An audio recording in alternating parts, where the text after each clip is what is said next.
আল্লাহ তাআলা বলছে, বান্দা তোমাকে বলছি, বান্দা প্রতিদিন হিসাব কইরো, লক্ষ্য করো আজকে তুমি আগামীকাল আখিরাতের জন্য কি পাঠিয়েছো। ধরে নাও আজ তোমার মৃত্যু, তো এরপরে পৃথিবী থাকলে থাকতো আর কি, আমি তো আর নাই।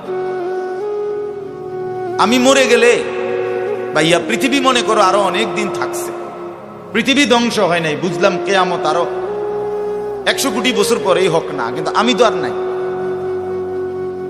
আমার হায়াত তো শেষ, আমি তো আর পৃথিবীতে ফিরবো না। তাই এরপরে পৃথিবীর সবাই যদি চাঁদের দেশেও চলে যায় আমার কি লাভ?